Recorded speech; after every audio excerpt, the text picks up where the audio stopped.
Hi everybody, welcome to our talk today. We're just waiting on a couple of more students to join us, but thank you all for joining our session. We have a couple of our student ambassadors lined up today to talk to you and to tell you about their experience. So we'll just give them 1 or 2 more minutes to join and then we'll get started.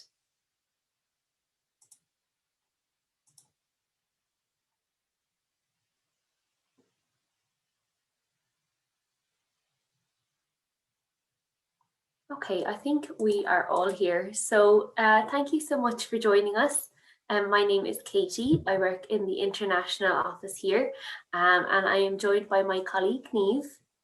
Hiya, so I'm Neve. I'm also in the international office with Katie. And we have a number of students with us too. So I'm going to ask them all to introduce themselves, to tell us where they're from and what's their course of study. So Toyo, we'll start with you, please. Hi everyone, my name is Toyo. I'm from Nigeria. I'm currently doing the Masters in International Human Rights Law, and I'm also an international student ambassador. It's nice to meet you all. Thanks, Toyo. Okay, Ankit, could you introduce yourself, please?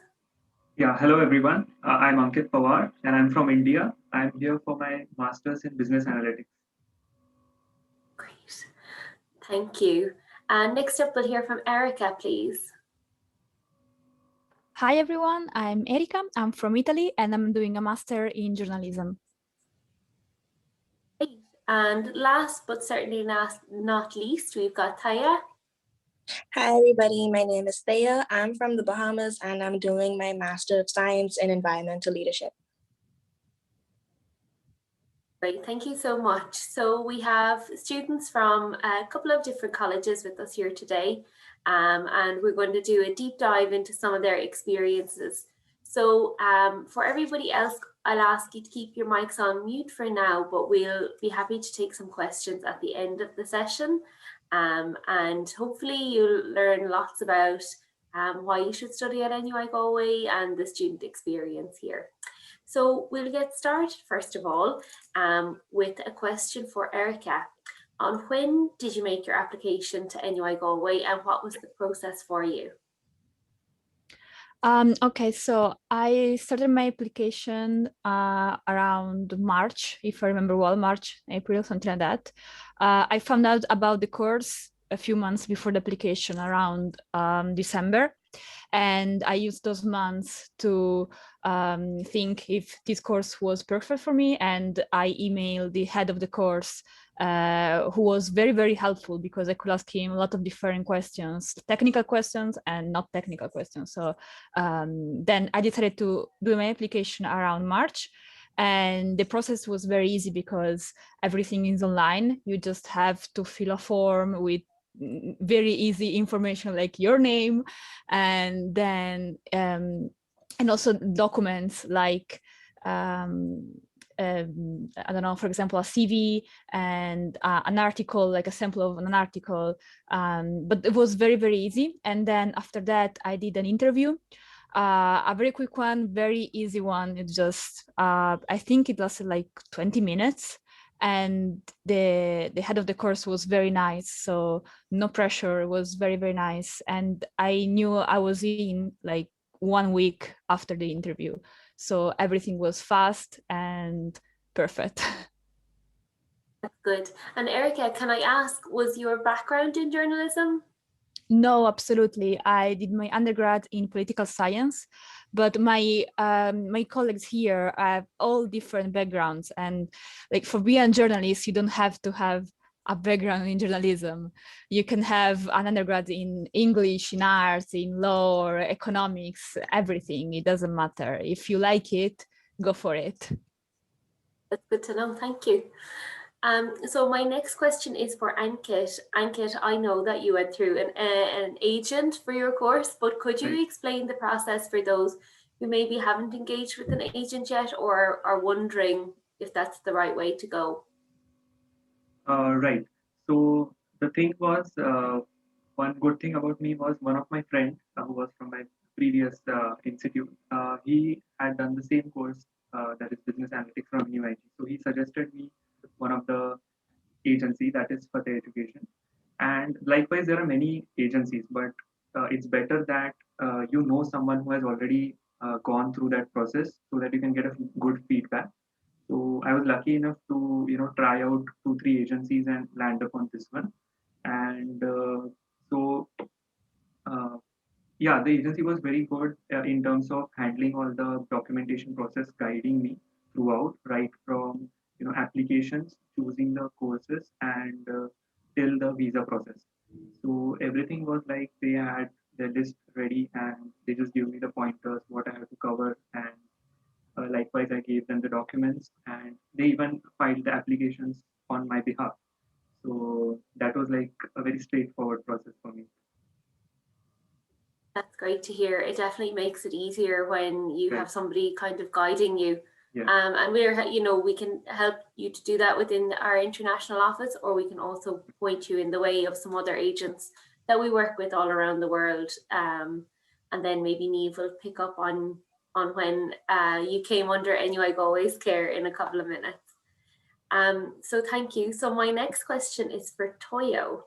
So Toyo, could you tell us a little bit about your background and why you decided to pick law, please? Thank you for the question. So I have an undergraduate bachelor degree in law from back home in Nigeria. And I used to work, with an international NGO before deciding to come do my master's. And I guess I chose the course in international human rights law because, first of all, the Irish Center for Human Rights, which at the NUI Galway, is one of the foremost international academic institutions that sort of work to promote and protect international human rights globally. So I guess I was sort of clear about my choices because I had the opportunity to make 2 choices. And both my choices were, at the Center for Human Rights at NUI Galway. And I think it's also because the profiling of the professors taking the course, it's very impressive. I would say they're like the best in the game.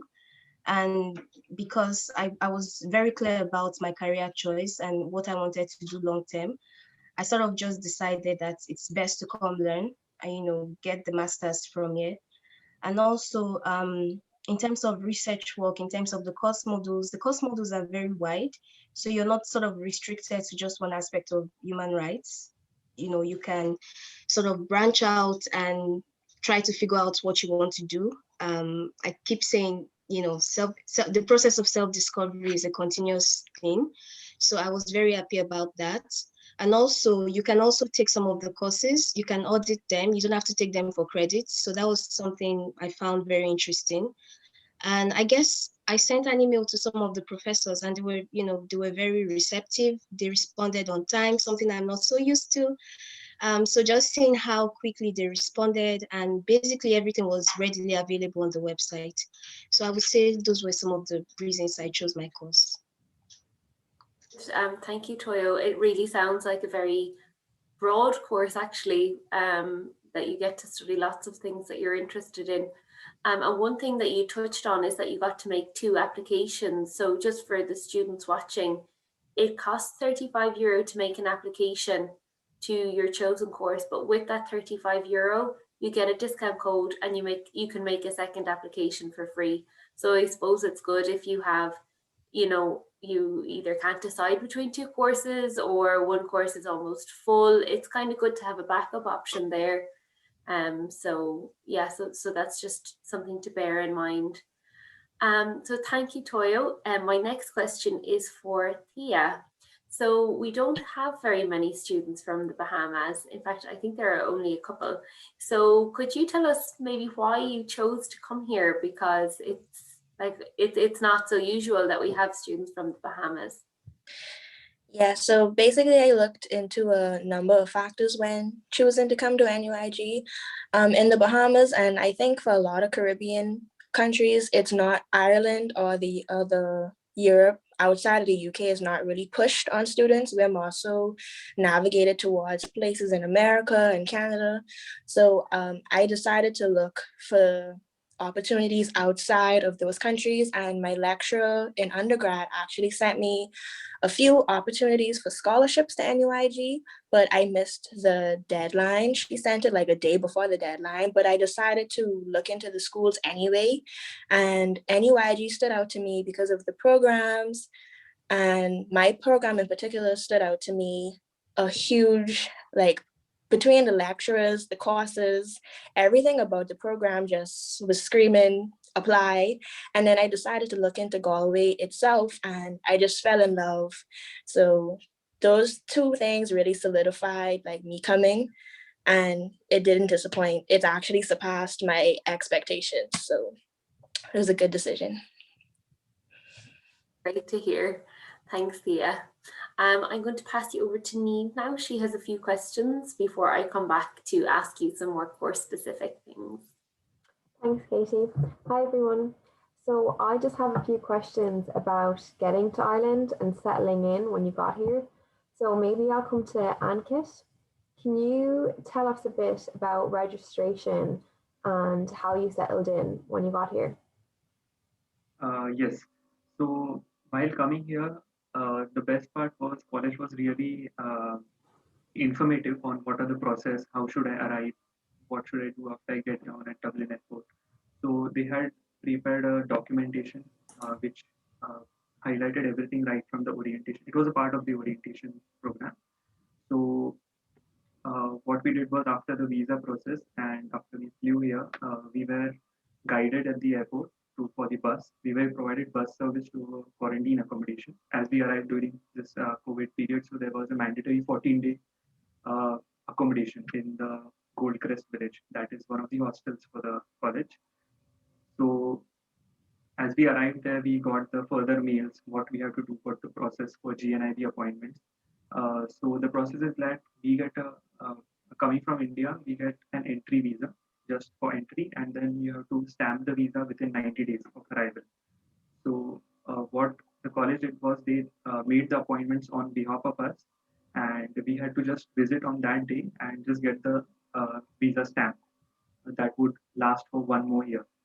That is stamp 2, right? So the thing is that for the registration purpose, the college usually does the appointments. If not, there's also the site for GNIB. That is, you can easily find it out. That is GNIB appointments. If you search, you get inis.gov.in. That's the website where you can do the registrations and go for your stamping process. So I think that's very pretty straightforward. The college gives you all the information. Otherwise, the government website has all the information for the registration process on which all stamps are there. So I think you can just go through before coming, so you have an idea like what is the process for visa and stuff. Perfect. Thanks, Ankit. And I might come to Erica next. So can you tell us just a little bit about how you found accommodation and any tips for students that are looking for accommodation before coming to Galway? Yeah, so I'm currently in a private accommodation. When I first came in here, okay, when you have to move to another country, it'll be confusing because you have to see the place. And so I couldn't do it also because I couldn't travel because of COVID. So I decided to book my first accommodation with an agency called Easy City. And it was very, very helpful because I was sure that nobody was stealing my money, and that they had a full house with all the things that, like, all the things in the kitchen and things in my room, everything was perfect. And it is a bit expensive, so I stayed there for only 1 month. And then when I was here, I started looking for another place, and I found very useful to look at Facebook groups. There is a particular group called Renting Galway or something like that, if I remember well, where I found this place where I'm currently live. And it was very, very helpful because you can see all the announcements of people who are looking for a housemate, and you can contact them and see the place before taking it. So it was very, very helpful. That's my advice. Facebook groups. Perfect. Thank you, Erica. Thank you. And then I might come to Toyo. So, Toyo, is there anything that you wish you knew before you came to Galway? Thinking of things I wish I knew, I sort of over-researched, so I guess I should start from there. I went on YouTube, I went on Twitter, Facebook, and sort of looked out for people who were doing the same course or people who had just completed the same course. So I kind of had a reasonable knowledge about what to expect. But then I guess nothing really prepares you for the big move. It was my first time out, long term outside my country. And basically, one of the things I wish I knew was, first of all, money management. Because sometimes I came on the scholarship, so I guess I wasn't too pressed for finance. So I didn't exactly pay too much attention into how to manage properly, and just in terms of buying only the things you need. Because I think when you over research and over prepare, there is a tendency that you buy stuff. You could walk into a bookstore and buy like 10 notepads getting ready for classes and just a lot of stationaries which you might not necessarily need. So I guess the first thing would be making wise investments and wise choices. And also with regards to the courses, one of the mistakes I made in my first semester was I saw the courses and they were very, they looked really interesting on the surface, but I guess I didn't pay too much attention into like reading what the courses entail. I thought a course was supposed to be practical, but it ended up not being as practical as I had hoped. So I guess it's just, first of all, to be in a good state of mind and just sort of settle down and let yourself process the thought of being in a different country. And yeah, generally I had read about Irish people and they're super nice, and I guess I came here and it was exactly the same. So those are the things I can point at to say these are the things I wish I knew before coming. But other than that, everything was quite straightforward. Perfect. Thanks, Toyo. I might pass you back to Katie now, and she might ask you another few questions. I have just one question following on from that, because we had a little chat yesterday, and I know Thea brought up some good points about what to pack. There seems to be a lot of confusion about the Irish weather. So Thea, can you just tell us a bit about your experience so far, and keep in mind that it's only February and you haven't been here for the full year yet, so sunshine is coming. But if you could tell us a little bit more about that, Thea, it would be good. Yeah, I guess my advice would just be to pack clothes that are suitable for all types of weather, and to pack in layers as opposed to packing for extreme cold or extreme heat. Yeah, like bring like shirts or long sleeves with sweaters and jackets, but not too much to where your bag is overweight.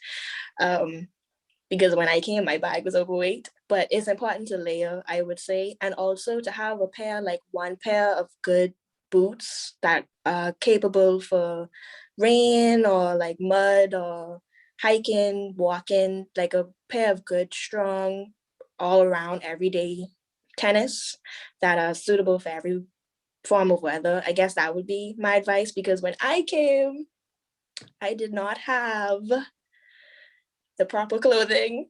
I came here with open toe shoes and shorts and shirts. I came with a few jackets, but it wasn't enough. So I guess I would bring more flexible clothing and more clothes to layer and rain-proof clothing, because it rains quite a bit here, especially on like the western coast. It rains quite a bit. So thank you so much, Thea.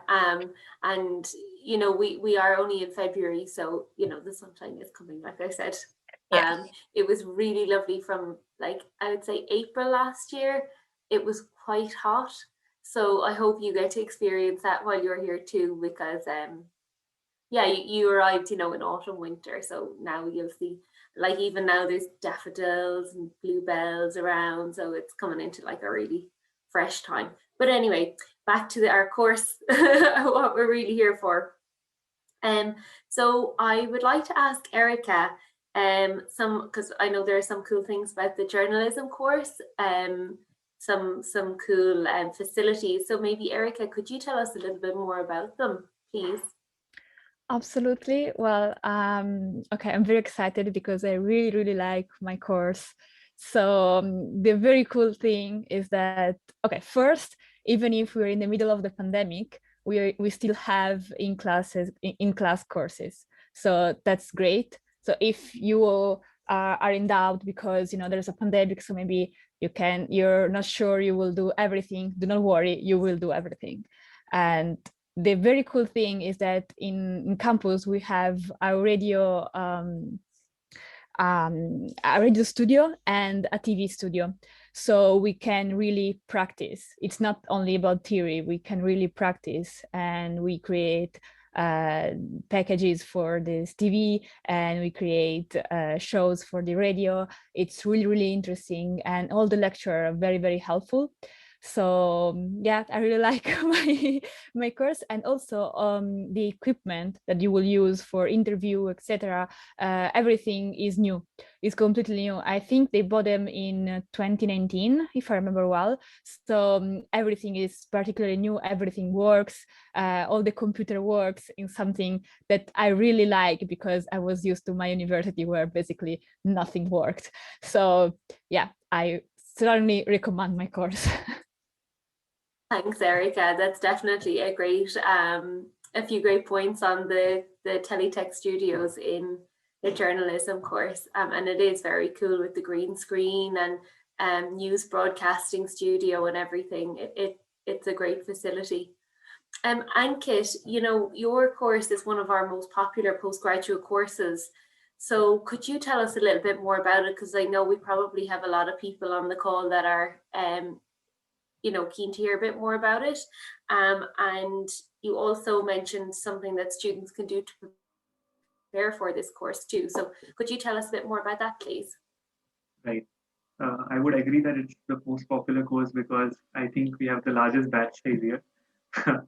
So actually, before selecting the course, I was being from a non-IT background. I was a little bit overwhelmed that would I be able to do the course because it might involve coding and stuff like that. But I would suggest that you go through the course outline, which is given on the or the college website.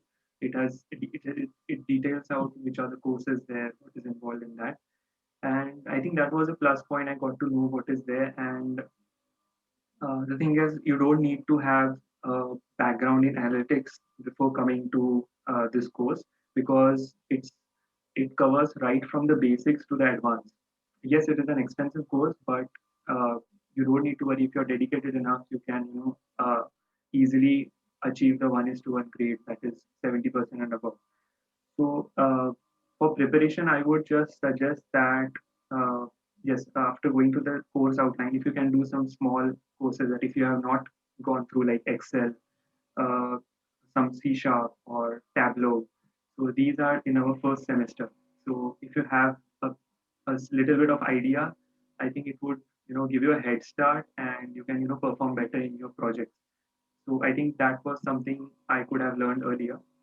And there are many courses for free available online, so you can just check them out, go through the course outline. I think that's pretty much enough. When you come here, you get in line quickly. That's great to know, Ankit. They're great tips. Thank you. So Toyo, I'm going to come to you now and ask you to tell us a little bit more about your course, and maybe if you're using some resources within the university that you found helpful, because I imagine your course is very, you've a lot of learning to do in a law course. So what have you found helpful within the university to help you through that course load? Thank you for your question. I guess, first of all, I'd just like to note that the university is structured in a way that, the system works. So basically, everything you need is, within your reach, even despite the current lockdown. So first of all, when I came in at first, I availed myself of the various library trainings. So just knowing how to access, documents, articles, legal readings, just anything academic-wise that I needed to access. That was really helpful, and it's still very helpful because we don't write exams per se. So we have like essays at the end of each semester and then the thesis. So basically everything, around my course has to do with paperwork, and just knowing that the library has such a wide range of, selection when it comes to these things, it's very helpful. And then also there's the Academic Writing Center.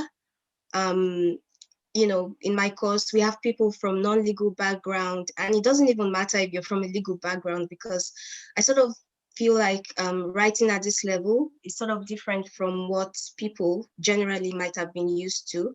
So the Academic Writing Center came in very handy, and you can even send samples. They will, read, give you like some sort of evaluation. So that was really good. And then there's also the Career Development Center. I mean, I'm only here for a master's, barely 12 months. So basically I had to like think ahead, life after my master's and just what I wanted to do next.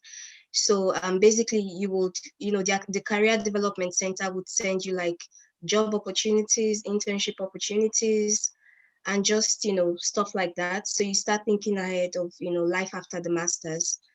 And also within my course, I would say the networking opportunities are quite, it's a lot. So I have, professors that are also working at the United Nations level. So it sort of helps you broaden your horizon in terms of, your goals, your aspirations, and just networking. So I guess that's also one of the things that, one of the resources, I would call it a resource, that I've found very useful. And yeah, basically that's it for me. And also, like I said, the uni is structured in a way that the system works. So there's also the, this is a very trying time. So there's a tendency that, mental health might be suffering or lagging behind in certain aspects. So I know there's a counseling, guidance and counseling section in the uni. You can avail yourself of that service, and it's totally free. I haven't done that, but I know people who have, and it's been really helpful. And I guess just the constant, emails we get from uni about the current trends and just what's happening, and, in terms of COVID-19 and all of that, all those have been really helpful. That's great, Toyo, thank you. And yeah, you're absolutely right. You need to mind your mental health now more than ever. And I think things like engaging with the counselling services, or even, we still have our clubs and societies, they're still taking place online. So, engaging with that kind of thing, okay, after class, after a whole day online, you might not want to be on Zoom again, but there are different types of activities that are put on by the clubs and societies or by the students' union, and they're great ways to meet people and have a bit of crack, as we say in Irish, or in Ireland. That's kind of our way to say have a bit of fun. But you touched on something there, Toyo. You brought me on to my next question, which is, what steps are you taking to improve your employability now during your course? So I might head to Thea for that question. So basically, to improve my employability, NUIG has an employability award, which basically prepares you for the real world after you finish your degree.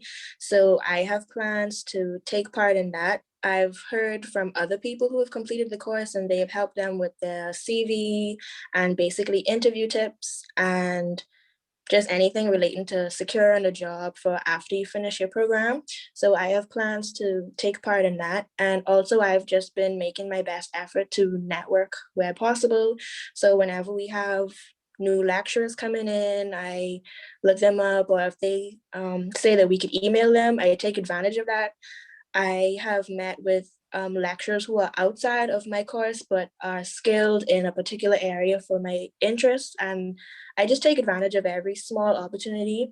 Don't be shy to reach out to people, and because the worst that you could get is a no, and that's very unlikely. They're so nice. They are actually excited to help and excited to work with you. So I would say just reach out to people, just take that first jump, and you would never know like what could come of it. So that's just what I've been doing. Yeah, I think that's great advice.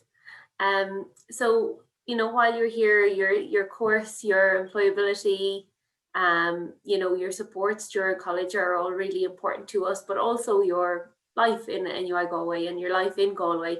So I'm going to hand you over to Niamh, who will go through some more questions on life here. Thanks, Katie. I might come to you, Erica, and I just want to ask you, what's your favourite thing about living in Galway City? Okay, this is actually a very difficult question. I love everything. And in particular, I like, okay, first the people, like everyone is kind, everyone is smiling. Random people on the street smiling at you, it's the best thing ever. Everyone is so kind. And I'll never stop saying that. Everyone's very, very kind. So first the people, and then, I don't know, I would say like the fact that you can walk everywhere, and it's so nice. You can just start walking and you will see all Galway in just walking 20 minutes, and it's amazing, really, because when I leave I usually have to take a bus or a train, and it's so annoying because you have, I mean, it's very annoying, you know that. But here I can just, okay, it's a sunny day, just I will walk, I walk to the shop, I walk to university, I walk to the city center, and I walk to the ocean. I just walk, and it's amazing. You have everything you want is in this city. It's amazing. Absolutely, Erica. Thea, I might come to you because I know you said yesterday was your first time kind of being far away from home. So what's something that you've learned about yourself from being so far away from home for the first time? I have definitely learned to be more open and more accepting to things, especially being like from a small island like the Caribbean. Like, you're used to things being a certain way, you're used to eating a certain way, you're used to people being a certain way, and just I've learned to be more accepting and open to different cultures and to different ways that people may do things. And I've been learning about myself in the process. And honestly, it's nice to share. So not only are you learning from somebody and you're getting something, but you're also giving in return. And that's probably been like my favorite thing since being here and being so far away. It's just basically like exploring and becoming part of a new culture, and just basically accepting a new way of life and a new way of living. Absolutely. I might just throw this question out there and I'll let you answer it. What would be your number one top tip for anyone coming to Galway in September of 2021? Sorry, was that for someone in particular? For somebody coming in September of 2021, if you had one top tip to give, what would it be? I would say, I mean, Tia already kind of mentioned it, but I'll just re-emphasize what she said. Just be open-minded and just sort of avail yourself of all the opportunities that sort of come your way. Because I guess it's very easy to get carried away with lectures and just regular schoolwork and just forget the other things that the uni has to offer. So, you know, in terms of extracurriculars, in terms of networking, a few days ago, I did a LinkedIn training. And, you know, it's basically, you don't exactly know what you need until you have to do it. And then you realize, wow, that was really good. So I guess it's just sort of avail yourself of the opportunities. And I know sometimes it gets overwhelming and we sort of feel like extracurriculars sort of takes up all our time. But then I found that it helps me plan more effectively. You know, literally every hour of my day is accounted for. I know what I should be doing, you know, at every point in time. So it helps you organize better and just plan better. So that's what I would say, be open-minded and just take the opportunities as they come. And read your emails, because most of the opportunities come via emails. Yeah. Absolutely, you're so right there, Toyo. What about you, Ankit? If you had one tip, what would it be? I would just say that you just come for experiencing, learning, and enjoying, because there's so much to do here that sometimes you would have like you would be overloaded with things. Like there's a lectures, there are so many events going on, which you can attend. There is also you can, if you want to do exercise, we have there's online sessions for that too. Uh, as it's mentioned earlier, there are various societies. If you're interested in dance, you can do that online as well. Just because of COVID, it's online, but still it's pretty engaging, and you can network with people here, even though through online platforms like Zoom. But it's really good, and I think uh, yeah, just use your time here and just experience everything. That would be my best tip. Absolutely. I think this year, since everything moved online, I think students could have chosen to kind of disengage, but students who are engaging are really making the most out of it. So that's great to see. I don't think I have any more questions, Katie, unless you do. I don't think so. One thing actually just that we touched on yesterday, and I know it's something that you might not think about until you move to another country, is where to buy your favorite food. So we do have some of our students doing working on some blog posts for us on like basically a guide to the supermarket. But maybe Ankit, could you just tell us a bit more about your experience, because I think you made a really valid point yesterday. We had a Yeah, chat. actually, being from India, we have a particular food habits like eating different kinds of spices, and it's like we can't shift very early after coming here. So I was like skeptical, how would I find the food here? So, but after coming here, I got to know there are many Asian stores here which offer all the food which we have back in India. So I don't think you need to worry about that.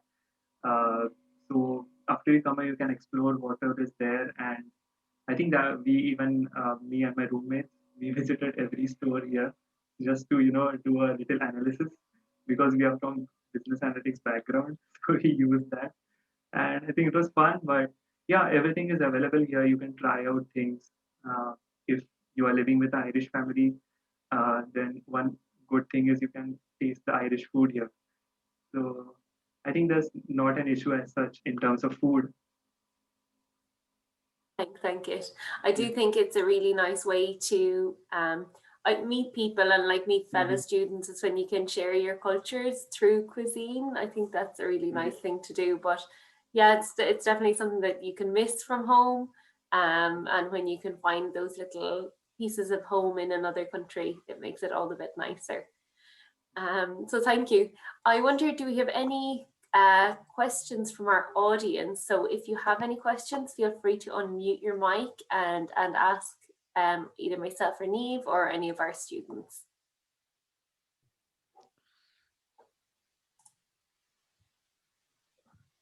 Hiya. Myself Prabhu. So can anyone please roughly brief on the cost of living? So Prabhu, I will, so we normally say to budget around €10,500 for the whole year, which includes accommodation. That depends then on how you want to live, like, and maybe the students could come in here. There are definitely ways that you can live budget friendly. Galway is a great city for students. So there are like, there's a variety of shops from, where things are a bit more cost effective, but then there's lots of experiences that you can spend your money on here too. So, it's about how you want to live, how you can, and what you like to do and stuff. But yeah, we do say about €10,500 for the year. Okay, thank you.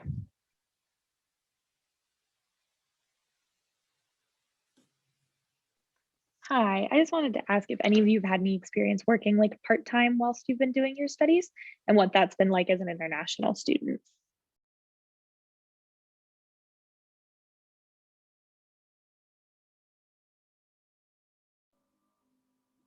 Okay, so I haven't worked for part time as such, but I have just got the opportunity. But my roommates are working part time. So yeah, it's like you have some websites like jobs.ie where you can find part-time opportunities here, or you can visit the stores or you can see outlets here to with your part-time resume, and they are available. Just because they might be low in number due to the current situation, lockdown, but yeah, there are opportunities available if you look for them.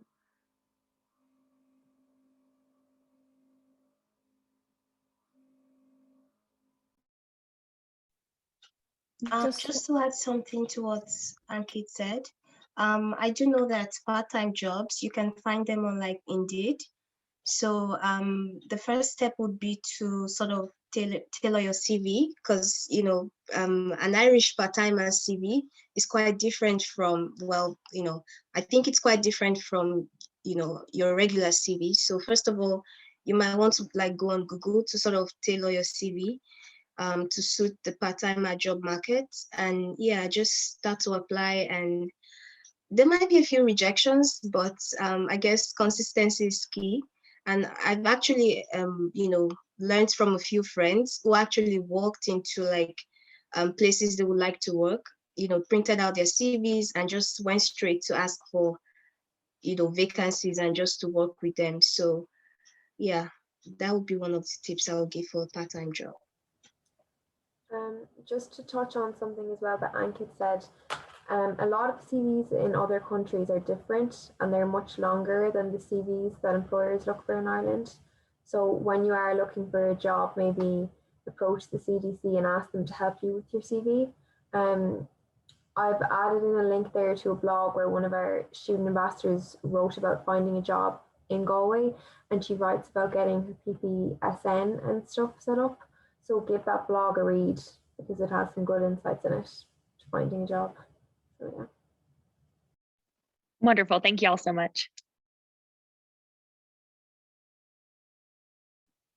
Hi, everyone. I just have a quick question. I'm wondering if the university knows anything about whether international students will have to do the mandatory 14-day quarantine come August or September, or if it's probably too early to know yet since we're only at the beginning of March, but just trying to plan somewhat ahead during these uncertain times. Hey, Emily, I'll take that question. Thank you for joining us. Yeah, to be honest, it is a bit too early to have a definite answer for you, but we have been updating our website, updating students all the time whenever we're getting an update from the government. So, don't worry about not knowing or doing something wrong, or, we'll keep you posted a lot. And as Toya said, check your emails, because we do email with updates all the time. So it's not something that we can predict for now, but we would keep you posted, certainly coming up to your your travel date. At the moment, students and anybody coming into Ireland is required to quarantine for 14 days. So last year we had a system in place, for example, but we'll probably be planning that over the coming months for September, depending on the government situation. Thank you. That helps. And we have an alerts page. So my colleague Joanna has posted it into the chat box. So it's nuigalway.ie/alert. So that will have our most recent stance on everything as well that you can keep an eye on.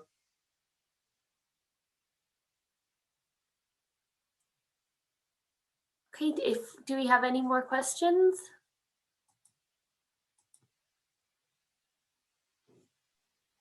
Hello, I'm Saidi from India. So I recently got admission for business analytics. I have a question to Ankit Pawar. You just told about the courses or languages that we can study before coming there, just a brush up. So what all languages will you suggest? For right now, I think only in the first sem we have C#, then we have Python and R. So it's not mandatory, but if you feel, you can just go through the basic courses for them. So these three are, I think, the languages you can focus on. Okay, okay. Thank you so much, Ankit. Thank you.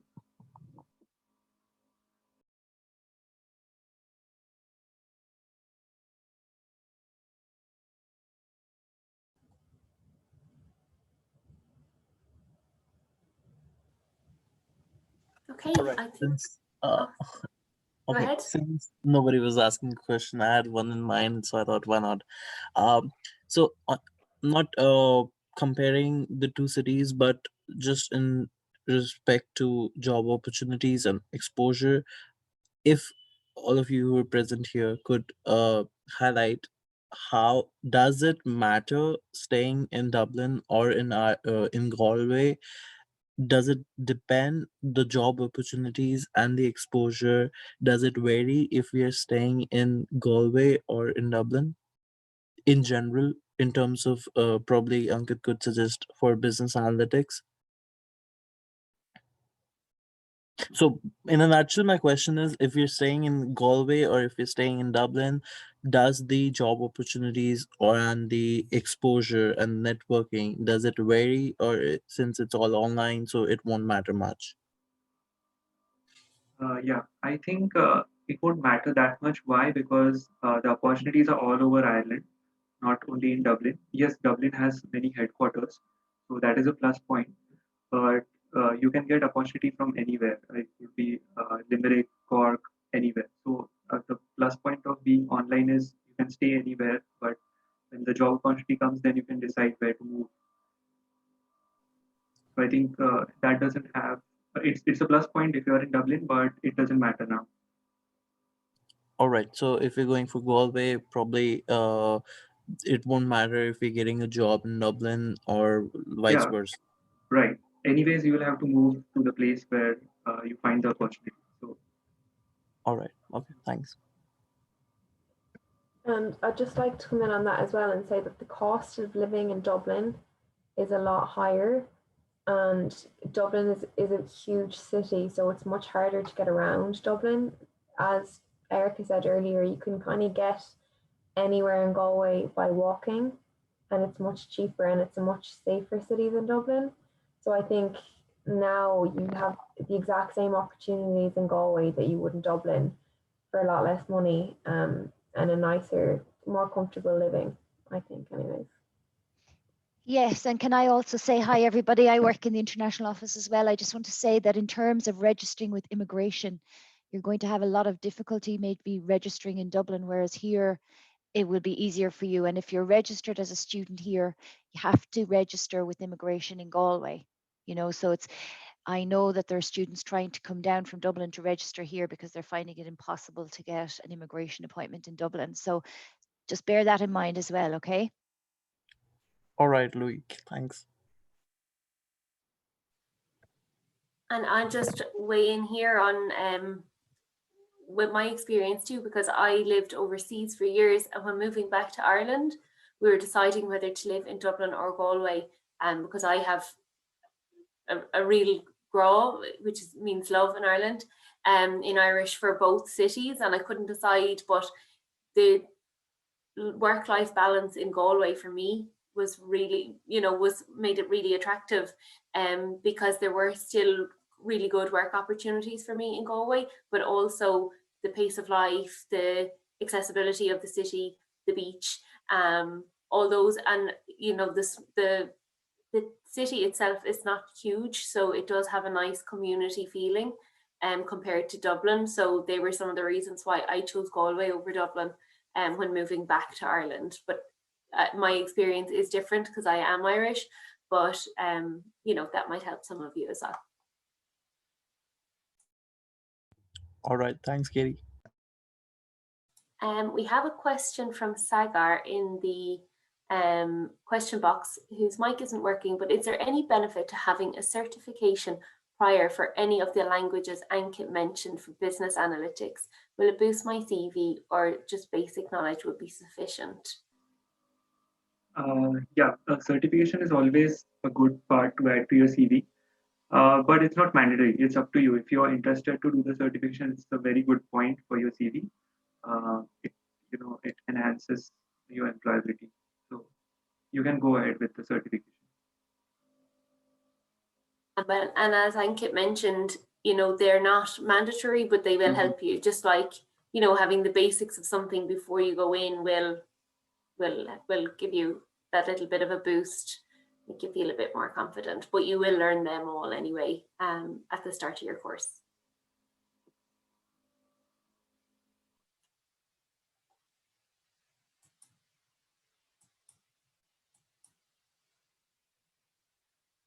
Okay, do we have any other questions? Actually, yes, if you don't mind. So I have studied abroad before, and I noticed that there's a big difference between how different countries educate people in higher education. So I was just wondering if you guys had any tips for how to approach that. Like, would you suggest going to the professors first, or maybe your peers, or the international office? Niamh, do you want to take that one as the international student officer? You've experience with both, I suppose. Yeah, so I suppose settling in, like I know the education system is different in every country and every university. So it would be a good starting point to reach out to your program directors and ask them for their advice. And Erica as well touched on yesterday that their program director put them in contact with other students, with their classmates. So that's a good way as well if you can reach out to students that you know are going to be in your class and touch base with them and ask them for advice. As well, don't be afraid to reach out to the international office and ask them where to point you. The student union are there as well, and they're really good for helping students transition into life at NUI Galway and academics, and they can as well point you in the right direction. One more thing, the library are really, really helpful. The staff in the library are super helpful with international students. And like, if you are doing a research project and you don't know how to approach it, probably the program director would be, or your lecturer would be the first go-to.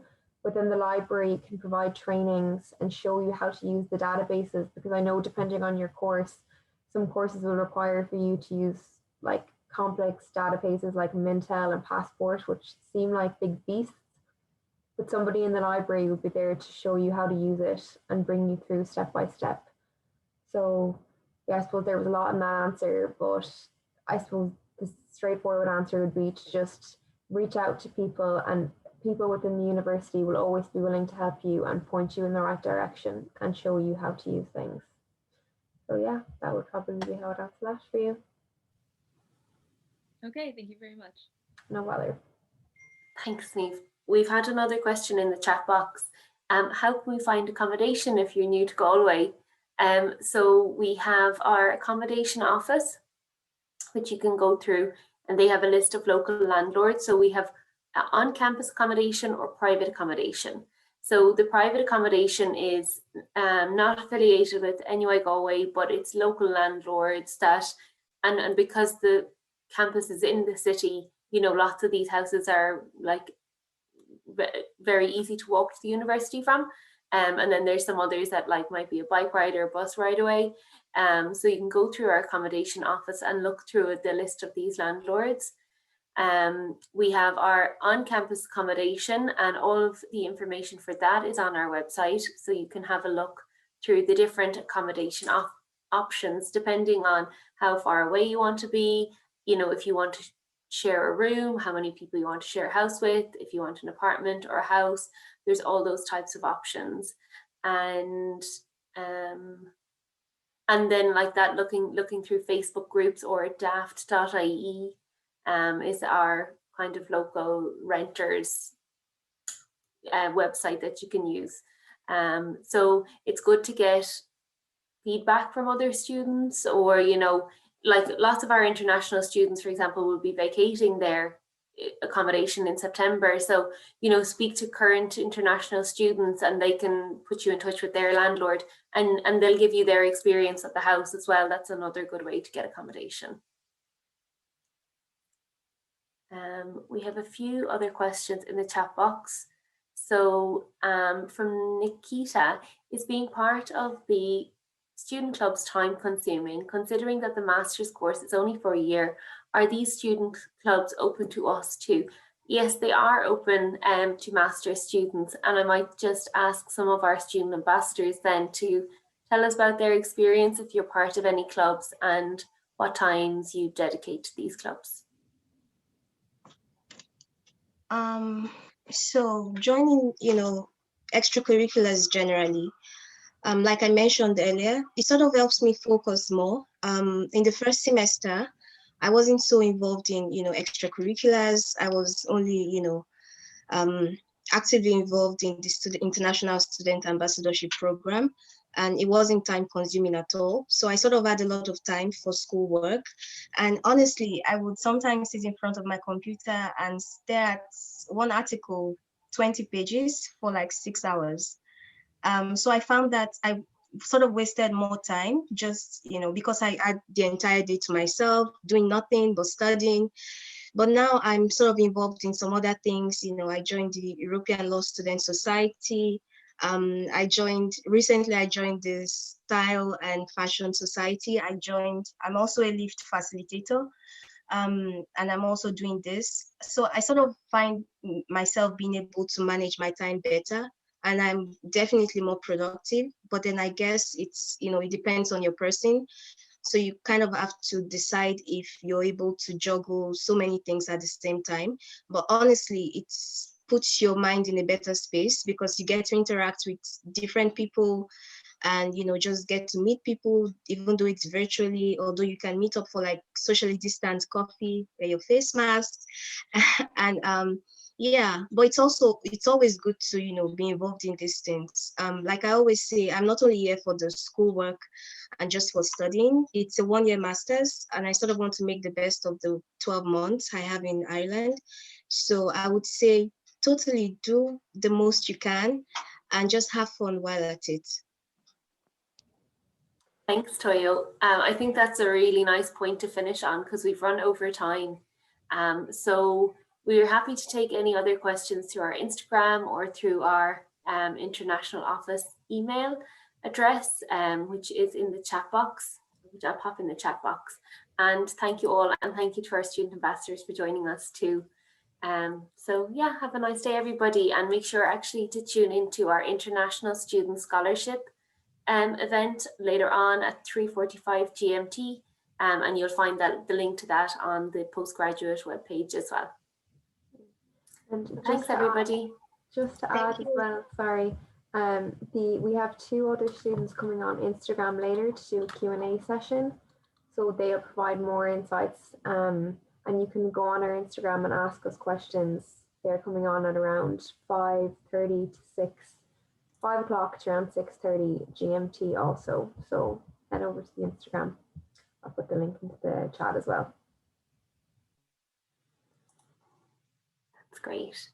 Okay, thanks everyone. Bye. Thank you. Thank you. Thank you.